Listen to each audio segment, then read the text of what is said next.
दी deep dive में आपका स्वागत है। आज हम एक ऐसी चुनौती पर बात करने जा रहे हैं जिससे सरकारी नौकरी की तैयारी करने वाले लाखों लोग जूझते हैं। और वो है अंग्रेजी का पेपर। हाँ, अंग्रेजी का पेपर।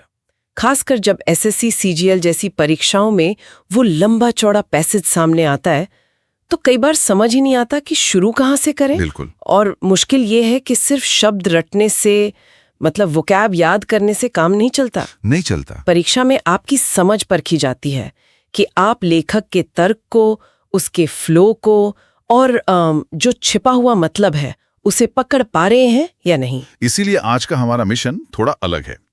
हमने द हिंदू के संपादकीय से एक छोटा सा लेकिन बहुत दमदार हिस्सा उठाया है। हम इससे सिर्फ ट्रांसलेट नहीं करेंगे, बल्कि एक जासूस की तरह इसकी परतें खोलेंगे। देखेंगे कि लेखक अपनी बात कैसे बना रहा है, कैसे एक विचार से दूसरे पर जाता है। और ये समझने से किसी भी मुश्किल पैसेज को हल करना बहुत आसान हो सकता है। यही तो मकसद है। और ये जो अंश है ये शिक्षा और टेक्नोलॉजी पर है, जो आजकल एक बहुत ही, आप कह सकते हैं, रेलेवेंट विषय है। हाँ बिल्कुल।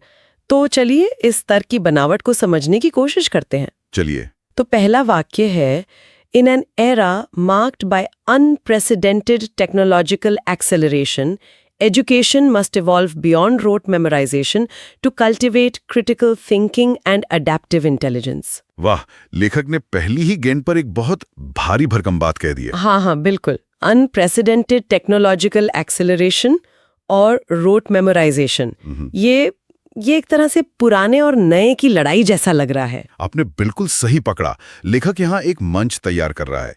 वो कह रहा है कि आज का जमाना, मतलब एरा, ऐसा है जहाँ टेक्नोलॉजी की रफ्तार अनप्रेसिडेंटेड है, यानी ऐसी जो पहले कभी देखी नहीं गई। हाँ, अभूतपूर्व तेजी। और इस तूफानी रफ्तार वाली दुनिया में हमारी जो शिक्षा है वो सिर्फ रोट मेमोराइजेशन यानी रट्टा मारने तक सीमित नहीं रह सकती। तो फिर शिक्षा को क्या करना होगा? उसे इवॉल्व होना होगा, मतलब विकसित होना होगा। और विकसित होकर दो चीजें कल्टिवेट करनी होंगी। जैसे हम खेत में फसल उगाते हैं ना, वैसे ही छात्रों के दिमाग में ये गुण उगाने होंगे। अच्छा, और वो क्या है? पहला है क्रिटिकल थिंकिंग, यानी हर बात को बस मान न लेना, बल्कि उस पर सवाल करना, उसका विश्लेषण करना। और दूसरा एडैप्टिव इंटेलिजेंस। एडैप्टिव इंटेलिजेंस मतलब ऐसी समझ जो बदलते हालात के हिसाब से खुद को ढाल ले। यहाँ एक और बात है, लेखक ने मस्ट इवॉल्व का इस्तेमाल किया है। वो शुड इवॉल्व भी तो कह सकता था। यही तो पकड़ने वाली बात है।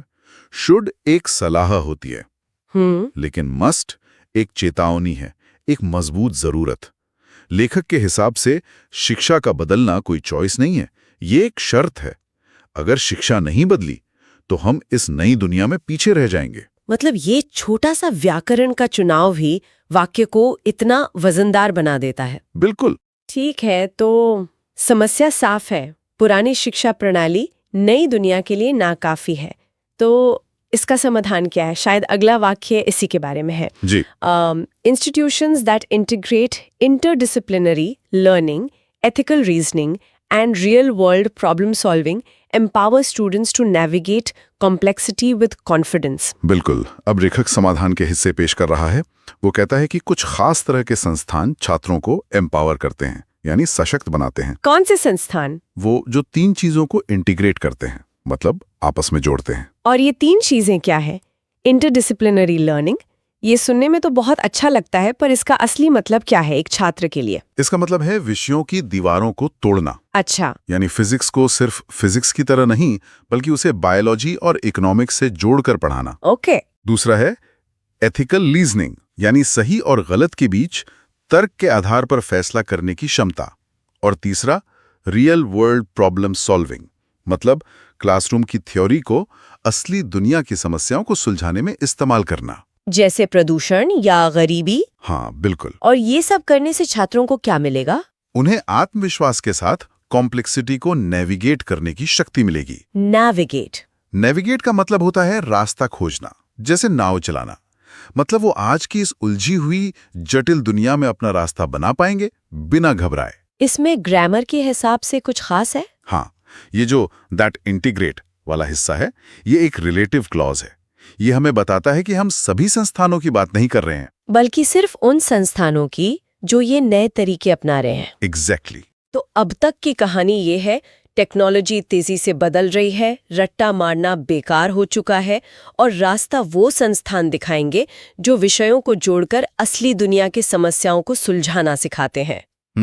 इसके बाद लेखक AI को भी चर्चा में ले आता है।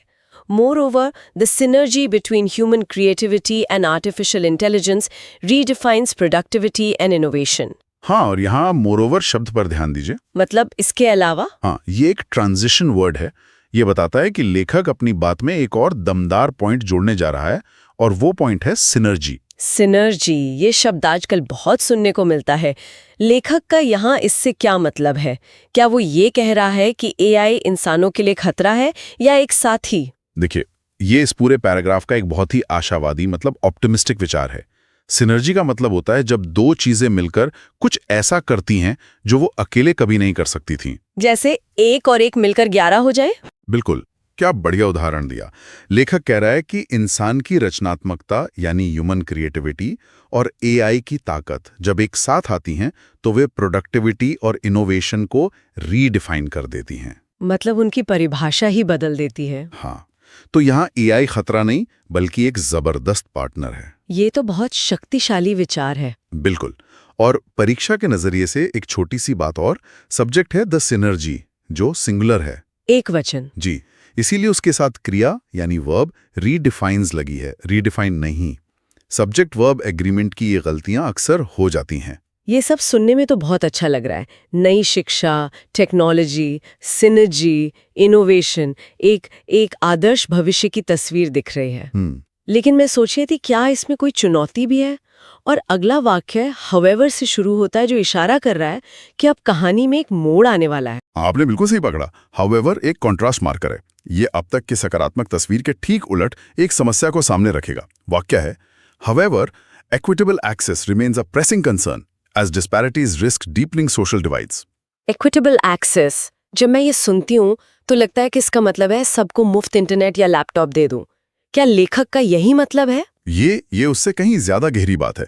यहाँ equitable शब्द equal से अलग है। अच्छा, कैसे? देखिए, equal access का मतलब होता है सबको एक जैसा देना, चाहे जरूरत हो या ना हो। लेकिन equitable access का मतलब है न्याय संगत पहुंच। मतलब जिसे जितनी जरूरत है उसे उतनी मदद देना। बिल्कुल, ताकि सब एक शुरुआती लाइन पर आ सके। लेखक कह रहा है कि ये न्याय संगत पहुंच एक प्रेसिंग कंसर्न बनी हुई है, यानी एक गंभीर और तत्काल चिंता का विषय। और अगर ये पहुंच नहीं मिली तो क्या होगा? तो डिस्पैरिटीज यानी असमानताएं समाज में सोशल डिवाइड्स या सामाजिक खाई को और डीपन कर देंगी, मतलब और गहरा कर देंगी। क्योंकि कुछ लोगों के पास तो AI और नई शिक्षा की ताकत होगी और बाकी लोग बहुत पीछे छूट जाएंगे। यहाँ जो एज शब्द है उसका प्रयोग क्योंकि के अर्थ में हुआ है, जो हमें इस चिंता का कारण बता रहा है। तो अब हमारे पास पूरी तस्वीर है। एक तरफ सुनहरा भविष्य है और दूसरी तरफ गहरी खाई का खतरा। तो अब लेखक क्या करेगा? जाहिर है वो एक समाधान देगा और वो हमें मिलता है इस पैराग्राफ के आखिरी और सबसे लंबे वाक्य में। जी। Therefore, policymakers, educators, and communities must collaborate to design inclusive systems that prioritize curiosity, resilience, and lifelong learning, ensuring individuals are prepared not merely to survive change, but to shape it wisely and well now. ये वो वाक्य है जिसे देखकर परीक्षा में अक्सर लोग घबरा जाते हैं। और घबराना नहीं है, ऐसे लंबे वाक्यों को हिस्सों में तोड़कर समझना चाहिए। ठीक है। सबसे पहले therefore शब्द को लिखिए। ये एक निष्कर्ष है। लेखक अब तक की सारी बातों को समेटकर एक फाइनल एक्शन प्लान दे रहा है। अच्छा। वो कह रहा है कि इसलिए ये काम किसी एक का नहीं है। पॉलिसी मेकर्स, एजुकेटर्स और कम्युनिटीज मतलब नीति बनाने वाले, शिक्षक और पूरा समाज, इन सबको कोलैबोरेट करना होगा, मिलकर काम करना होगा। हाँ, और उन्हें मिलकर करना क्या है? उन्हें ऐसे सिस्टम बनाने हैं जो इंक्लूसिव हों। इंक्लूसिव यानी समावेशी, जो किसी को भी पीछे न छोड़े। सही कहा, सबको साथ लेकर चलें। और इन सिस्टम्स को 3 चीजों को प्रायोरिटाइज करना होगा, मतलब प्राथमिकता देनी होगी। पहली, क्यूरियोसिटी यानी सीखने की कभी ना खत्म होने वाली इच्छा। हाँ। दूसरी है रेजिलियंस। रेजिलियंस का मतलब क्या है? ये शब्द भी बहुत इस्तेमाल होता है। रेजिलियंस का मतलब है एक गेंद की तरह होना। अब उसे जितना जोर से जमीन पर पटकेंगे वो उतनी ही तेजी से ऊपर आएगी। वाह। यानी मुश्किलों और असफलताओं से हार न मानने और वापस खड़े होने की क्षमता। और तीसरी प्राथमिकता है लाइफ लॉन्ग लर्निंग, मतलब जीवन भर सीखते रहने की आदत। और इस सब का अंतिम लक्ष्य क्या है?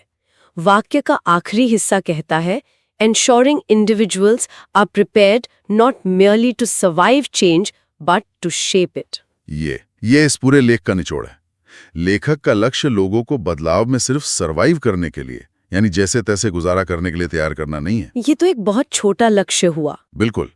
असली लक्ष्य है उन्हें बदलाव को शेप करने के काबिल बनाना, उसे अपनी बुद्धिमानी से दिशा देने, उसे आकार देने के काबिल बनाना। अच्छा, तो ये नॉट merely but वाला जो स्ट्रक्चर है। हाँ, ये एक साधारण लक्ष्य को खारिज करके एक ज्यादा बड़े और बेहतर लक्ष्य पर जोर देता है।